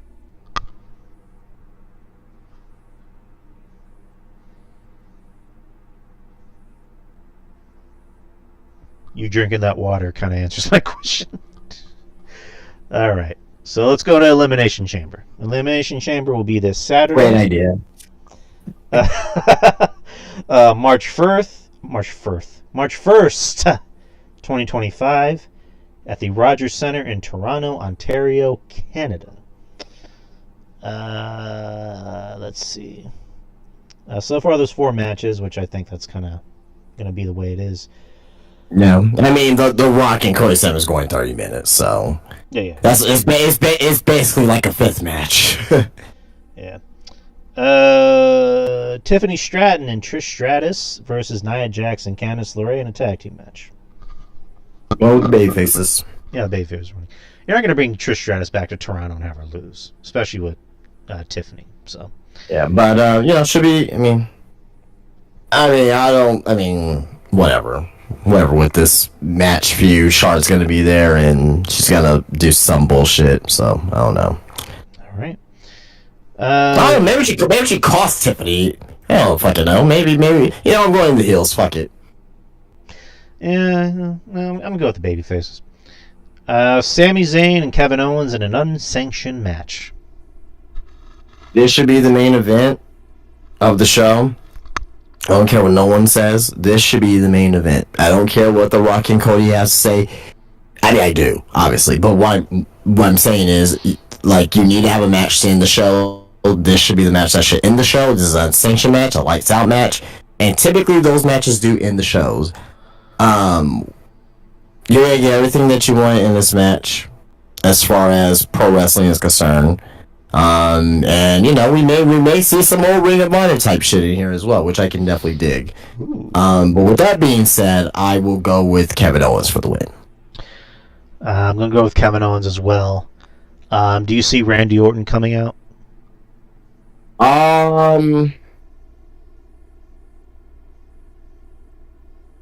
No. All right. Hey, what will be the reason for him to come out for? To get revenge against Kevin. I mean, sure, but like... Do you think they'll save that for maybe SmackDown? I don't think... To be honest, I don't know if Randy Orton's going to be at Mania. Maybe that's probably the match, but like... I don't know. Like, I'm kind of feeling like... I don't know if Randy's going to be at Mania. I don't know. I may be wrong. I'm dead wrong about that, but like, I just have this feeling. I don't know if he's gonna be there. I mean, what do you do with Kevin Owens? I have no fucking idea. I mean, I think the match is him and Randy, but like, I don't really see Kevin Owens really factoring into anything else other than Randy Orton still. But I don't know. I just have this gut feeling that I don't know if we'll see Randy until after Mania. I think he'll come back. I think he'll come back if not Saturday, Friday, to get revenge against Kevin Owens, and then you set up him and Kevin Owens at Mania. That's kind of how I see it. And I do think this could main event the show because it makes more sense as an unsanctioned match. I think maybe this is me thinking outside of the box a little bit too much. If they really want to sell this as an unsanctioned match, have the announcers just not talk at all to really sell it. That's a terrible idea. Why? So you're just gonna have a match with no commentary? Because it's an unsanctioned match. WWE is not sanctioning this match. Yeah, but you still have to explain what's going on. Yeah, but WWE... They can explain to us like, hey, this is an unsanctioned match. Obviously, WWE's not condoning what's going on here, but we still have to do our our broadcast duties to explain what's going on in this match. That's it. Yeah, but for WWE, it can be like, we can't condone anything that's happened in this match, therefore we can't have anything linking us to this match, like our announcers. Matter of fact... But the camera crew is there, and there's a referee to count the 1, 2, 3? I mean, you need to have something. Well, okay, well, why not commentary then? I don't know. I mean, that's... Okay, do one thing. At least don't have them come out to music to really sell the match. They're gonna come out to music. God damn it. Anyways, you're trying to make something that's not necessarily. Well, I mean, A, it's not gonna happen. But also, B, you're trying to like make something that at the end of the day doesn't really matter. Like, they're gonna come out to music. They're gonna have a referee. They're gonna have camera crew. And at that point, it's like, well, hey, we don't want any of the fans to put this on social media. How about the fans leave? Like, it's like, where do you stop with that? Hey, no commentary. Hey, just a fucking empty arena match. Come out soon. And we're gonna have one camera there, and the only reason why we have it there is so that way we can just show you what the result is. Come out in street clothes. I'm good with that. That's totally fine. Absolutely. Yeah, I think Kevin Owens usually pays attention to detail. I think he definitely will do that. I don't know about Sami Zayn. I think Sami Zayn will be in his ring gear, but I can probably. That's a good call. I definitely think that he will come out with some street clothes because he always does that in these types of matches. Right, and this should definitely just main event the show to really sell it. All right, Elimination Chamber matches. Start with the women. Liv Morgan versus Bianca Belair versus Alexa Bliss versus Bayley versus Naomi versus Roxanne Perez to determine who will face Rhea Ripley at WrestleMania for the Women's World Championship. Oh my goodness, man. Okay, so this is tough. Earlier, huh? This is tough. Yes. So last week, you mentioned, hey, Bianca Belair, she has a chance to win. I said no because she still won't have tag team champions. Like, that doesn't make any sense now. And I said, hey, Liv Morgan is possibly I'll pick Liv Morgan over Bianca Belair. Now that's flipped because Liv Morgan has the tag team championship now, and Bianca Belair does not. Let's eliminate people who's not going to win. Naomi, love you, you're not winning. Bayley, love you, you're not winning. Alexa Bliss, love you, you're not winning. Roxanne, I mean, she has a chance. She has a chance. I think her and Bayley may possibly be a match at Mania, or maybe Stand Deliver. I think that's possibly a better position for them. So it's really, to me, it's between Liv Morgan and Bianca Belair. As of right now, I am going with Bianca Belair. Now, how does this help? I think that what they'll end up doing is, I think they'll probably do something like Bianca Belair wins, because we still got to figure out the Jade Cargill situation, right? Next night on, it'll probably be on SmackDown, right? You know what I mean? That, Bianca comes out with Naomi, and, they kind of, like, talk about it, then Naomi gets jealous, whatever, and, at some point, Jade Cargill, either she comes out, or Naomi attacks Bianca, and then Jade comes out, and then Jade and Naomi can kind of have their beef with each other, then Bianca can go into the chamber, and I was like, going to WrestleMania, maybe Bianca wins the title at WrestleMania, then at that point they could do a Naomi and Bianca Belair feud at some point. So I don't know. As far as Liv Morgan's concerned, I still think there's still story there with her and Rhea Ripley, but at this point, I don't think that's gonna happen. I think that they're gonna defend the tag team titles at WrestleMania against I don't know who the fuck at this point, but as of right now, I got Bianca Belair winning. It'll be Bianca Belair versus Rhea Ripley versus Io Sky. I think Io Sky is going to get her back into that title picture at WrestleMania. Right, because on Monday it's going to be Rhea and Io, and they definitely have something going on there. So, I would love if Bianca won. It just seems like everybody in the match, realistically, it doesn't make sense for some of them to win, because it looks like Bayley is going to have something going on with Roxanne, possibly at Stand Deliver, or maybe even at Mania. Alexa is just there. She's just there to fill a spot. I don't see her winning. Liv, I would love to see her win, but I think, like you said, they're going to do something for the tag titles at Mania. Her chances dropped dramatically when she won the tag team titles. Right, so it looks like it's going to be Bianca. And they've really been teasing Bianca and Rhea at Mania for the past 2 years. That kind of seems like that's their big money match. But we'll see. But I'm going to go with Bianca on this one. Alright, so the men's Elimination Chamber match for a WWE Championship match at WrestleMania 41 against Cody Rhodes, John Cena, CM Punk, Drew McIntyre, Logan Paul, Damian Priest, and Seth Rollins. I'm going to go with CM... I'm sorry? No, go ahead. I'm going to go with CM Punk. Don't think it's going to be John Cena. CM Punk seems like the better idea, the better match, the bigger program. They were teasing that last year at the Raw before the Rumble, and then they did it again this year, with Punk talking to Cody, saying that, you've been going through a lot, are you okay? I'm still your friend. So there's something there. And, Punk's also been stating, I'm going to go to WrestleMania and wrestle Cody. Where The Rock factors into this, The Rock being at, Elimination Chamber to confront Cody and get an answer. Cody's obviously going to say no. And then The Rock is going to, be more cryptic and probably say something like, you broke my heart, Cody. I won't forget that.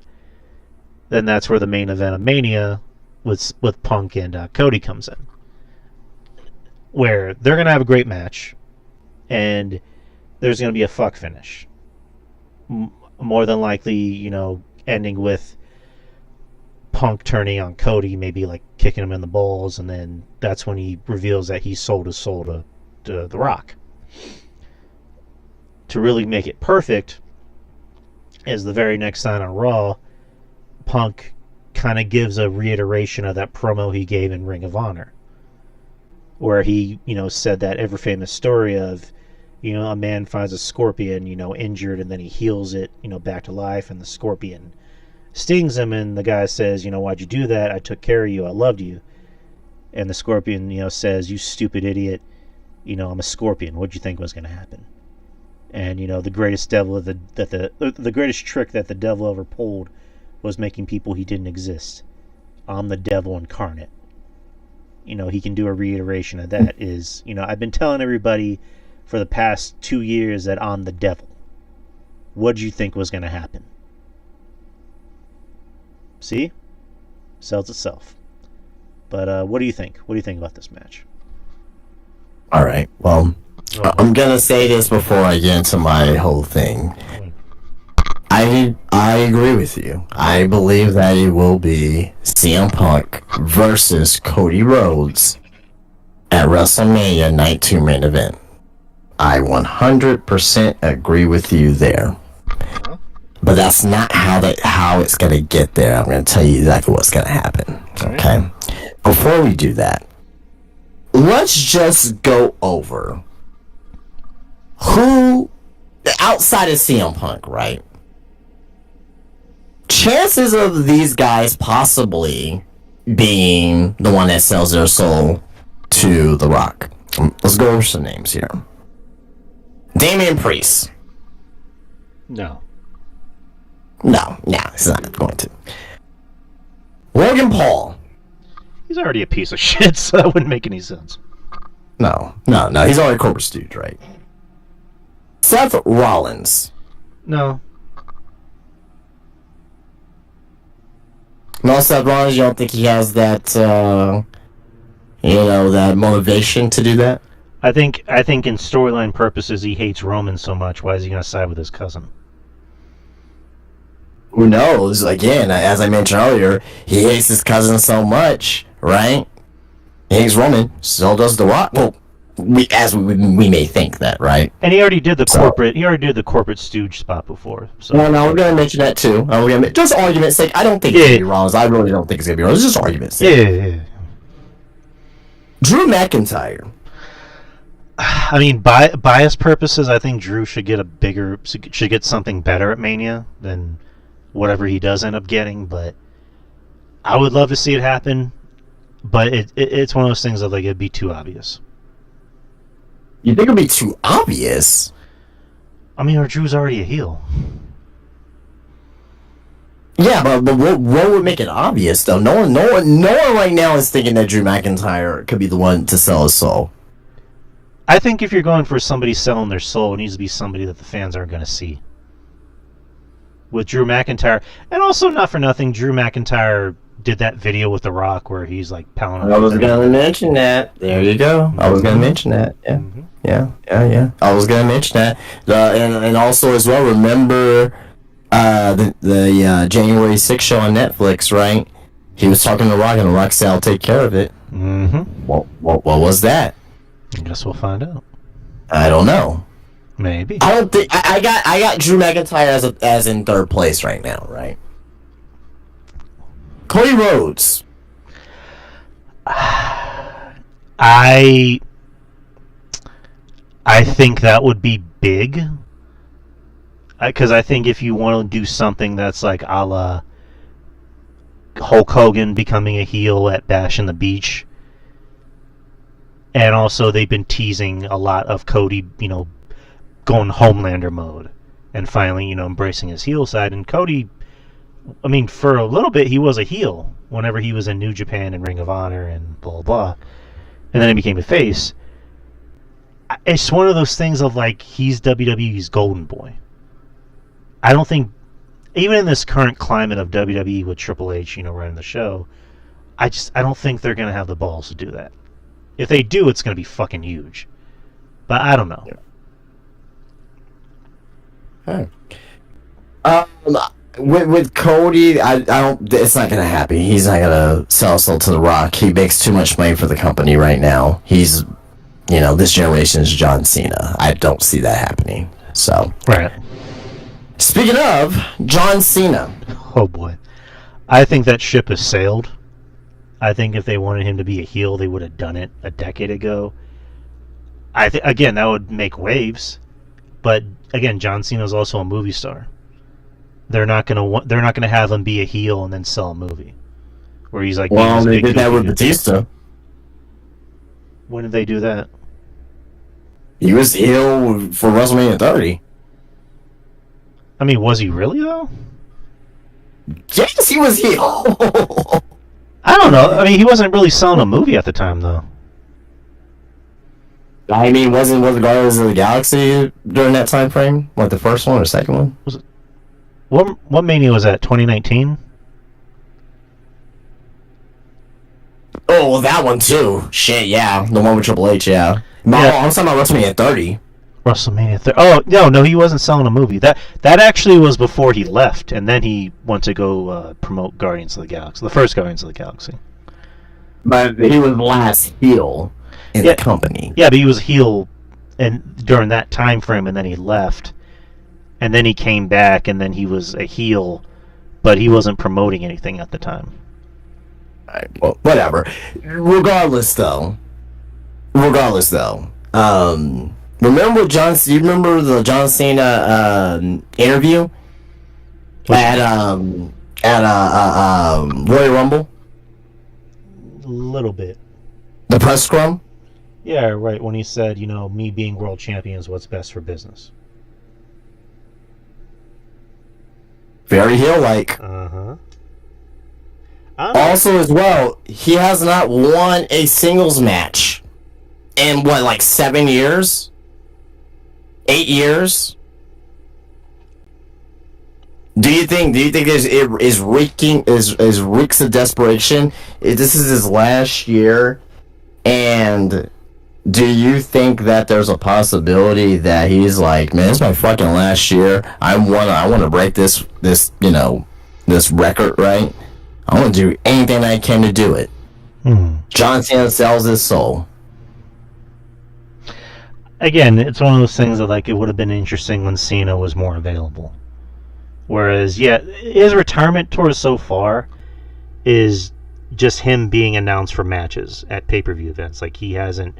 I mean, he will show up eventually. He's been written in for dates for March on Raw, which it's very interesting that they say Raw and not SmackDown. But again, it's one of those things of on paper it sounds interesting to do it now, especially for his retirement tour. I just don't see it happening. I don't see it happening either, for the record. He makes way too much money for the company. You're not going to do that his very last year as a full-time wrestler. And last but not least, I think the favorite for a lot of people right now, CM Punk. It's him. It's got to be him. They've been pushing the narrative since he came back last year of him wanting the main event WrestleMania. He was supposed to last year with Seth, and then he got hurt. Plans changed. He came back, had a great feud with Drew. Has had really good matches since he came back. He looks like he's in much better shape. He looks like he's getting less gassed out. Right. So obviously he's working on his endurance and his cardio. Right.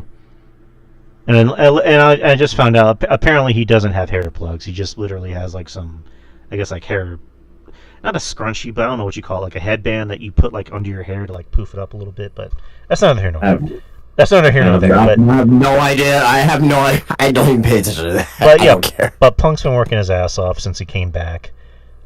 He's one of their biggest draws. He sells merch. He gives them ratings. They've been teasing him and Cody for a while, since last year. That's a much better main event. A much, much, much better main event. Right. So that's the way to go. Okay, well. With that being said, John Cena is winning this match. Really? Yeah. John Cena is winning this match. But I said that CM Punk is going to face off against Cody. How's that going to be? CM Punk Well, is going to cash in on his favor. You're a smart guy. He's going to cash in on his favor, and he's going to have Paul Heyman talk to The Rock. The Rock is going to make it a night one main event between CM Punk and John Cena. John Cena will lose that match. He'll get so close but so far. And your night two main event will be Cody versus CM Punk. CM Punk, either during the process, either during night one, or whatever at night two, at some point he's gonna show that he sold his soul to The Rock. And John Cena gets screwed out of the record-breaking most titles of all time.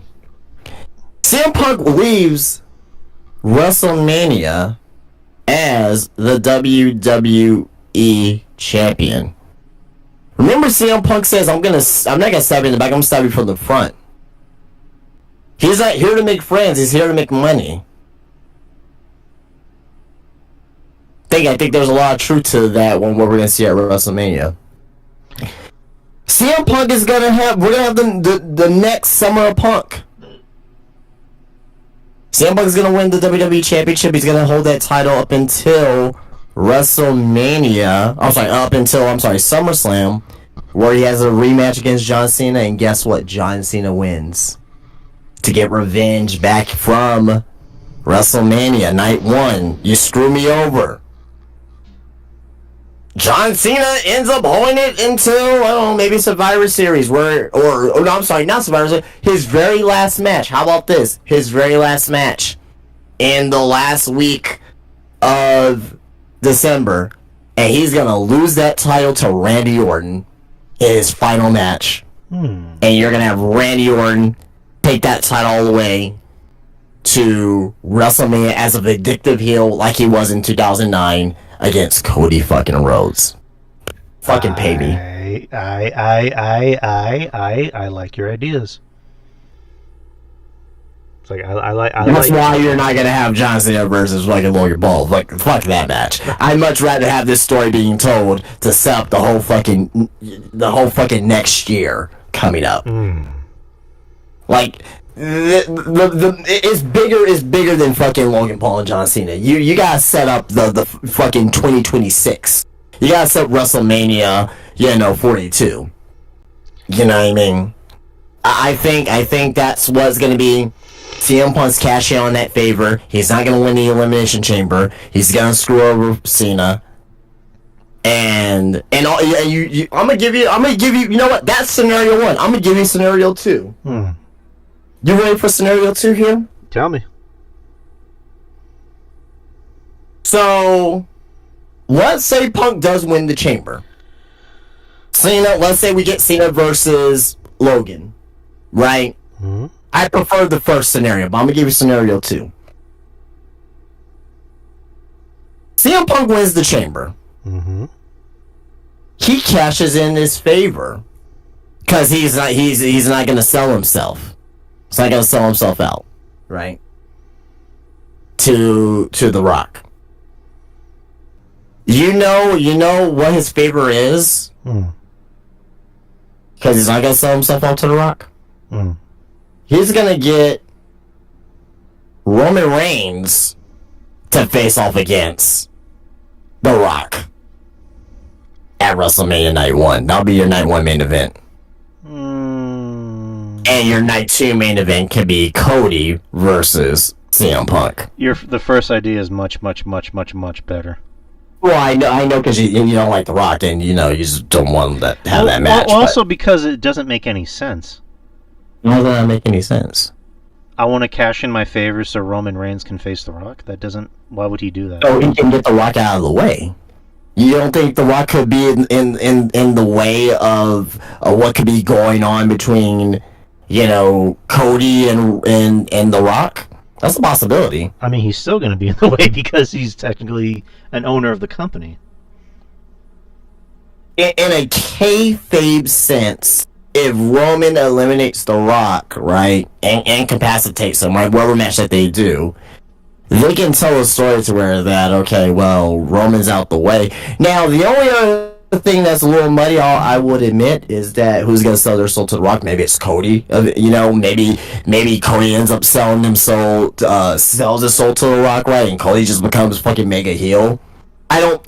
It's least likely, right? But maybe Cody says, "Hey, I'm not gonna, hey, up yours, right? This weekend Elimination Chamber." They ain't just, it's a swerve. It's a Russo swerve, brother, at WrestleMania. That's definitely a possibility as well. I don't know. The first idea. I'm just saying, don't count it out. That's all I'm saying. Don't count it out.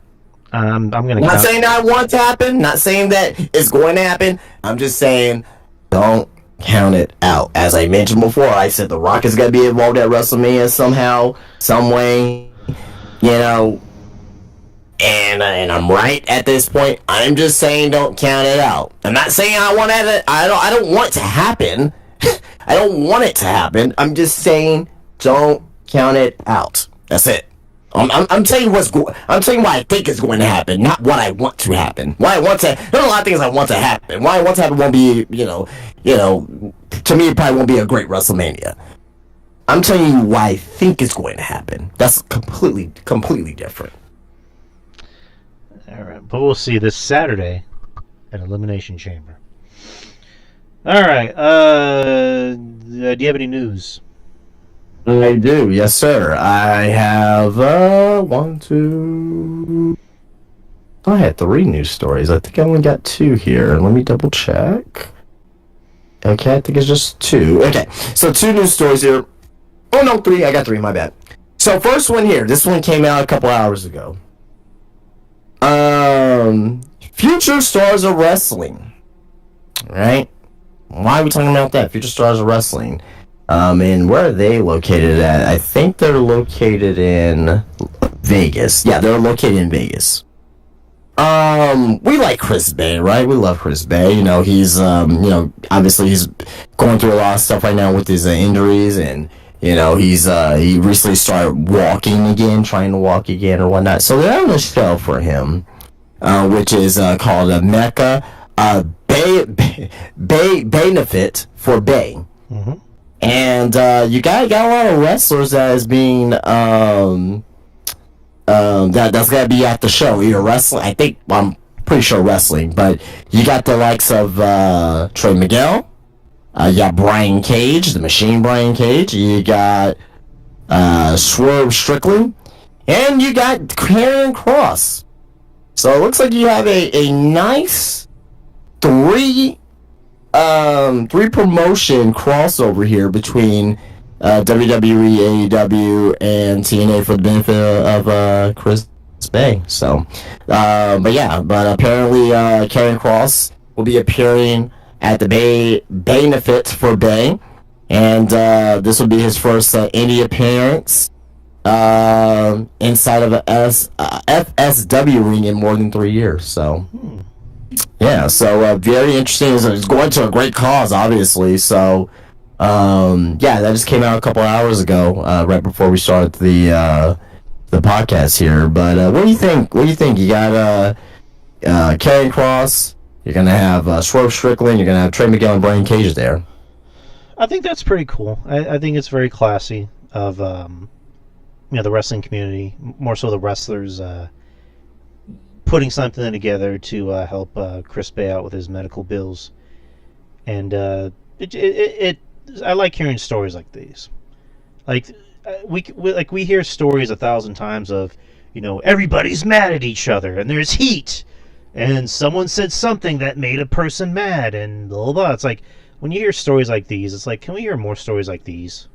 Can we hear more stories like these of people doing nice things in the wrestling business? For fans, for the other wrestlers. So, but I'm happy, Chris Bay, he seems like he's on the road to recovery. For selfish reasons, I hope he comes back soon, just so he can be involved in this NXT TNA crossover. Again, I say for selfish reasons as a fan. But as a human being, I want him to be 100%. I want him to get back to how he was before. I'm glad he's okay. I think the world of him. I think he's a great talent. And from the way it looks, he seems like he's a great guy too, because everyone in the world loves the shit out of him, as do I. Okay. But yeah, very, very, very cool. Very, very cool. To see, to see that, Triple H and team and, TNA management team and Tony Khan is letting their stars to all interact with each other for a good cause. So that's what pro wrestling is all about. All right, next, speaking of Tony Khan, we like, no, I don't know if you do or not, but I do. We like Jonathan Coachman, right? Fuck him. I'm playing. No. Yeah, he's all right. Well, so Jonathan Coachman last Thursday, he did a podcast with your favorite podcast in the world, JD from New York. Yippee. So they did a podcast together, and there was a story about Tony Khan and Shane McMahon, and basically saying that that Shane McMahon says that Tony Khan never followed up after their meeting. Jonathan Coachman, because he was the one that was talking about this, confirmed that if Shane wanted equity in AEW, but said it seemed like Shane wanted to run things despite lacking familiarity with AEW's product or business model. He also claimed that Shane didn't take it personally, and that Khan may have thought he was joking about the idea. So, yeah, so remember the rumors and, about Tony Khan and Shane McMahon possibly coming to AEW. There was that photo of Shane McMahon standing above, not above per se, but he was standing up, Tony Khan was sitting down, and apparently a photo got taken at one of the airport hangars. Mm-hmm.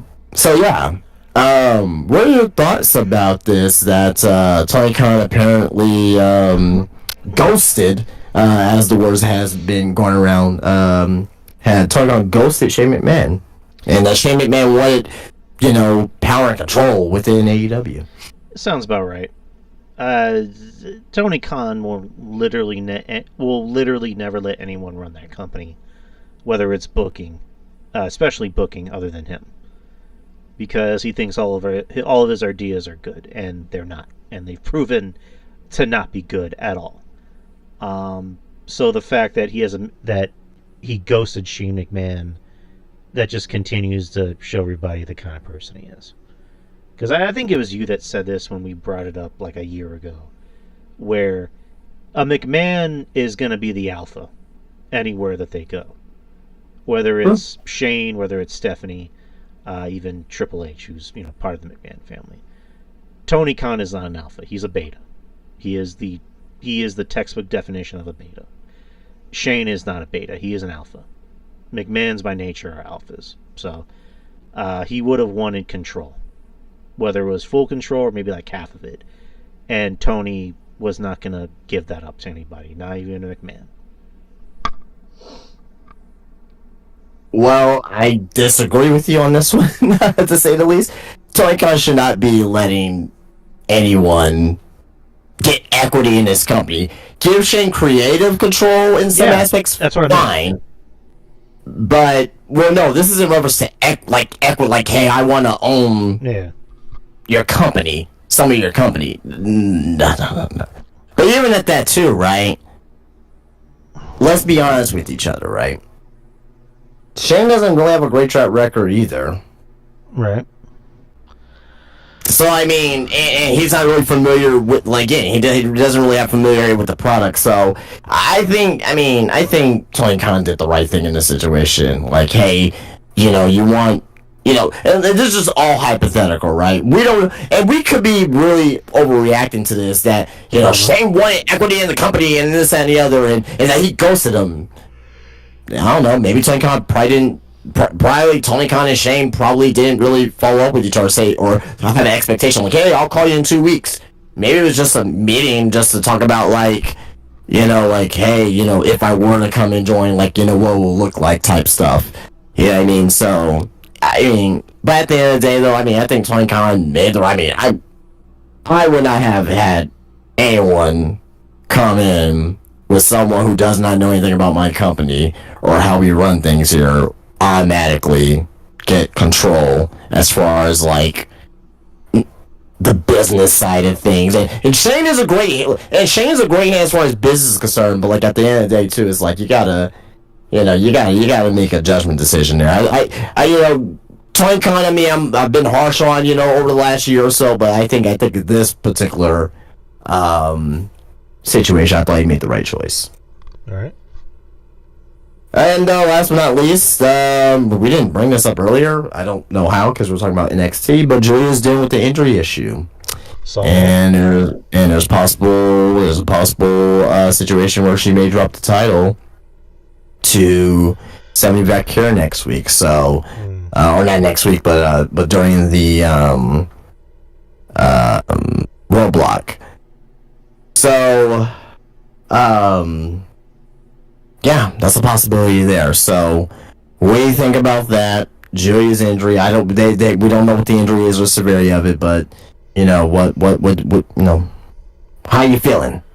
I feel bad. I mean, because it sucks. Because Julia, she just came in with all this hype. They put the title on her, and she was doing a good job. And again, it sucks with the injury. I mean, we're not sure how severe it is. I mean, it's obviously severe enough that they're gonna possibly take the title off of her. Right. And also, I had a feeling something was happening because they really did kind of rush this match with her and Stephanie. I knew they were gonna come to blows eventually. I just didn't think it was gonna be this soon, especially on a television special, not at Stand and Deliver. So, and also you got Jordynne Grace in the mix. So, more than likely, it's going to be Jordynne Grace and Stephanie at Stand and Deliver. That kind of seems like that's the way they're going. But yeah, I do feel bad for Julia because she just came in. They just put the title on her, and she's had all this hype, and it does suck. It sucks. Whether it's really severe or not as severe, it still sucks when someone gets an injury. So. Yep. All right. Well, that's all I got. All right, let's do ratings real quick. All right, ratings. So let's start with SmackDown from last week on the 21st. It drew a 1.736 with a .51 in demo, which has been their highest in quite a while. With The Rock showing up, the previous week they drew a 1.422 and a .43. So they went up in the demo and the ratings.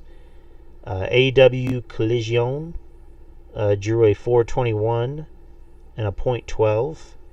The previous week, I don't have the ratings for that either. I'm on WrestleNomics and they don't have a lot of shit on here. NXT from last night drew a 799.19 in the demo. The previous week they were a 699.17, so they had a bump in ratings. For some reason, I don't have the ratings for Raw. I don't know why, but those are the ratings I have. Well, Raw's on Netflix. Oh yeah, I forgot about that.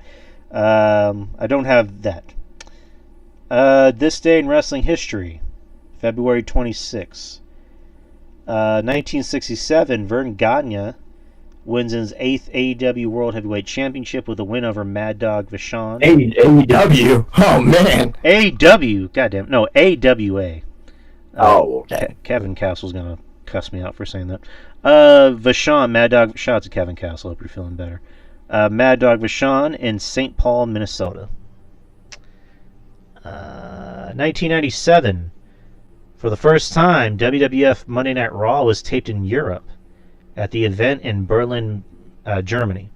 The British Bulldog Davey Boy Smith was crowned the first ever WWF European Champion after a tournament final win over his fellow World Tag Team Champion and brother-in-law Owen Hart.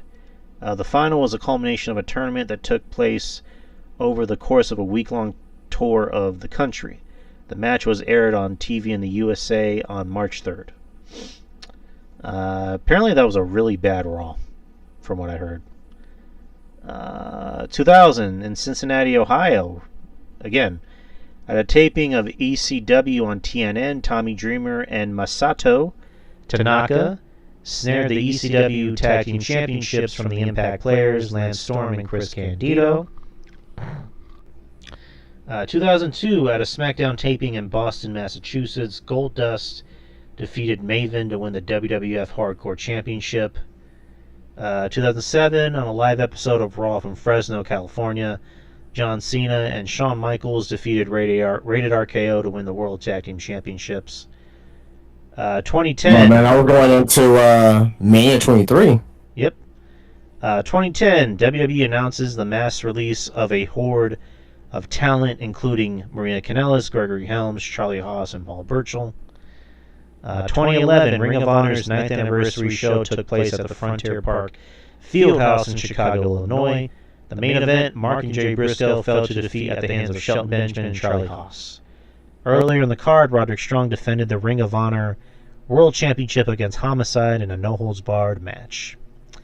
2016, Ring of Honor presented the 14th anniversary show at Sam's Town Hotel and Gambling Hall in Las Vegas, Nevada. In the main event, Jay Lethal defeated Adam Cole and Kyle O'Reilly in a three-way tag team match to retain his Ring of Honor World Championship. We got two more. 2020, All Elite Wrestling taped the 21st episode of Dynamite in Independence, Missouri. The highlight of the show was the opening match, which saw Kenny Omega, Best Pac, in a 30-minute Iron Man match. Man, that was an incredible match. Love that match. 2021, on Friday Night SmackDown, Bianca Belair announced she would challenge Sasha Banks for the SmackDown Women's Championship at WrestleMania. In the main event, Bryan Danielson, Daniel Bryan, and Jey Uso fought to a double countout in a match which Danielson had to win to get a shot at Roman Reigns and the Undisputed Championship at Fastlane. And birthdays. Pentagon Jr. was born in 85, so he'll be 40. Turned 40. James Mitchell is turning 60. And, Minister. And we were just talking about Vern Gagne. He was born in 1926, so that would mean he's 90. How would that be? I mean, he's dead, so. Okay, never mind. But happy birthday to Mr. Gagne. But what year was it? He was born in 1926. I mean, 99 years old. His son Greg Gagne went on to carry on his legacy, training the likes of Tiffany Stratton at his wrestling school. So good for them. But people, that is the show. We did a lot tonight, and we hope everyone enjoyed it as much as we did. But yeah, that's about it, people. Shout outs to everybody. Shout out to all of our friends. And Twitter X Experience, DY Experience. You can find the show.